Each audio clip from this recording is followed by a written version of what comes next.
Welcome to Ken Hance, the best storyteller in Texas. As always, you can find more on our website at hancepodcast.com and follow us on Instagram. It is at Best Storyteller.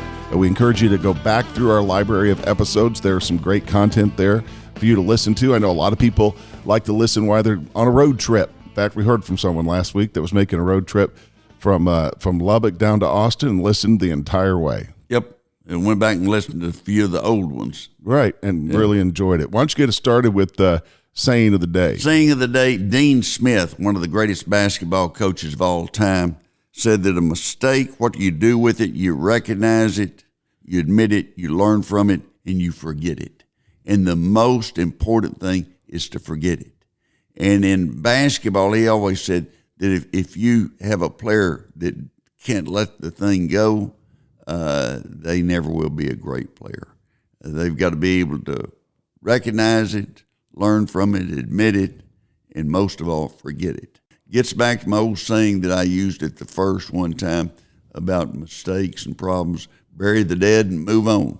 And that's what you've got to do. Ryan reminds me of something Tom Brady once said. He said, champions have very short memories. Yeah. I know you've got a story about how government tries to help and ends up messing things up sometimes. This is a great story, great example. In India, they were having in certain areas too many cobras. The cobras were, everywhere. So they gave a bonus to people that would bring in a dead cobra. And the people got to thinking about it, and they could raise cobras pretty cheap and then kill them and take them in. And so the government figured out what they were doing. They said, we're not doing it anymore, and everybody turned out their cobras. So they wound up with more cobras than if they hadn't started the program. They meant well, but it didn't help in getting rid of the cobras. There's a deal came out that did a survey and ranked the 10 most watched final editions of a TV show. And MASH was number one. And they had Cheers was number 2, The Fugitive number 3, Seinfeld number 4, and Friends number 5. I was shocked that Dallas, J.R. Ewing and that they weren't, because everybody talked. I remember people talking about it, and this won't ever happen again. The ones that are ranked now, that's it, because there's so many cable channels, and back then you had 3 that you watched. And I think back to, I started going to OPEC meetings in 1987 and 88, and I was chairman of the Railroad Commission. And the Railroad Commission at that time, the price of oil went down to $6 a barrel. Texas was hurting, and the real estate market went down. And so if there's a group setting the price, I want to know who they are. If I were a carrot farmer and there was a group somewhere in the world that set the price of carrots, I want to know them. I'm going to go see them. And so I went to the OPEC meetings. And one year when I was there, they'd meet 3 times a year, but there was one time that I was there that Larry Hagman was in Vienna, Austria, where the OPEC headquarters is, and he was doing a show. And so I called and got through to him, told him who I was and everything, and he called me back. And so I said, I'd like to take you over to meet the OPEC ministers. I'm telling you, you'd have thought, they were like children on their first birthday. They loved it. And they all, they stood in line to get their picture made with him, and they wanted to, meet him. And the Vienna newspaper the next day had a picture of J.R. Ewing, Larry Hagman, and the OPEC ministers, and it said, and the headline said, J.R. meets OPEC. And I'd see him at meetings, and they'd ask me, how's J.R. doing? Everything like I was real close to him or something. Yeah. And I just took him over there to the meeting, and I knew who it was. Did he dress like J.R. when he came over? He did. He had his boots on and his cowboy hat, and they loved it. And they wanted him to have his picture made with his cowboy hat on. Some of them did. And but they stood in line, and if I'd said we can only take 3 pictures, there'd have been a fight to see who's being the top 3. But it was great. Old J.R. Ewing, what a character! Yeah, J.R. meets 45. It was you go back to that show and people say, "Wonder what old JR is going to do," and everybody follow it. Invented the cliffhanger. Who shot JR? Yeah, They left us hanging. And also they had people that figure out somebody in their, especially in little towns, they'd say, "Oh, so and so's kind of a J.R. Ewing." Yeah, so you didn't want that reputation. If you've ever rewatched Dallas, the TV show, you know what's amazing about that show? In every episode, JR is drinking. Oh yeah, and it doesn't matter where he is or what time of day it is, JR is pouring a drink or having a drink. Yeah. And trying to figure out how to screw somebody out of money.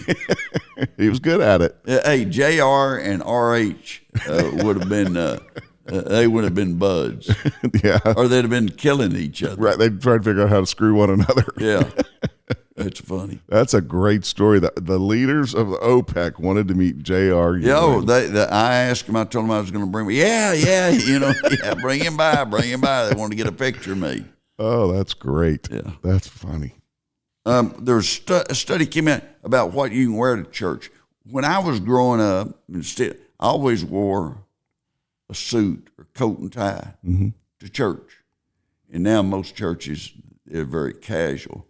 But they had a list, Crocs. I think you wear Crocs, church, as casual as sweatpants, pajamas. I would recommend you do not wear pajamas to church. Yeah. I had a girl in one of my classes one time. I asked her, I said, "Are those your pajamas?" And she said, "No, they just look like them." Oh, okay, that's fine, just so they look like them. And they had one of the items in there, a bikini. Don't wear a bikini to church, no. Unless it's on the beach in early sunrise service. Shorts, I've seen people at church with shorts on. In a football jersey, jeans, ripped jeans, mini skirt, cowboy boots. Cowboy boots, people have been wearing those church for years. And flip-flops. The flip-flops that go back to the group, and I forget who the president was. I think it may have been Bush, that one of the national teams won the national championship in volleyball or something, and they wore flip-flops to the White House, and that was a big story. What the hell were they doing wearing flip-flops to the White House? The old boy that had the football jersey on, he's going right from church to watch football. He's going to watch the game. Right. There was a lady, it was a preacher that was down at Waxahachie, and he said he knew what time the Cowboys kickoff was, because there was a certain lady, and she'd back into her parking spot. So that if she come shooting out of there, she wanted to see those Cowboys play. If it's 12 o'clock noon, he said she'd back in, and then if they left the invitation open a little long, she'd sneak out the back door and take off for the house to see the Cowboys play. Hey, preacher's got to be a businessman too. Yeah, you got to look and see what's happening. Right. A former professor at the Albert Einstein College of Medicine, he gave $1 billion to that medical school. $1 billion. And the way he made his money, he worked for Warren Buffett and at Berkshire Hathaway and started investing when they first started. I'll look it up, if you had one share of stock, what it was worth then and what it'd be worth today. But he invested with the right people at the right time and just wrote it out, didn't cash in, and wound up had enough money that he could give $1 billion to a medical school, which tuition there was $59,000 a year, and now most of the students will go for free. Is that in perpetuity now? Yeah, that's in their endowment, and they have to pay out 4.5%, 5%. And so if they pay out on $1 billion, it'd be $50 million that they'd have to pay out each year, so they can take care of those students. I'm curious, as a person, forgive my ignorance for this question, but not in that world.